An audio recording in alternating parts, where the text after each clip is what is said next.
BLM and its professionals were able to make decisions, I might say this has some merit. But I've been through this for 40 years.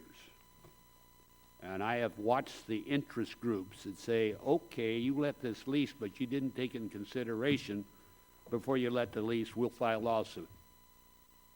And that professor knows that.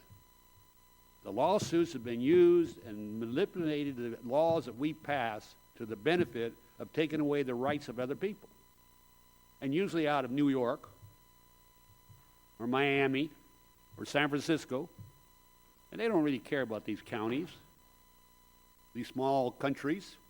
When I say countries, you should have been countries. That's what I wanted Alaska to be, and I got voted out. But the fact of the matter is I've watched this wilderness battle in Alaska.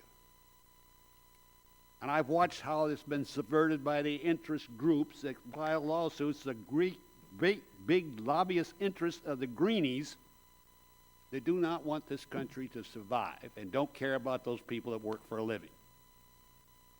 So, Mr. Chairman, that's a statement, so I don't have a great deal of faith in the Solars, the Secretary, the administration, or those agencies that say, we're going to save more wilderness when there's so much wilderness already. Millions of acres of it set aside.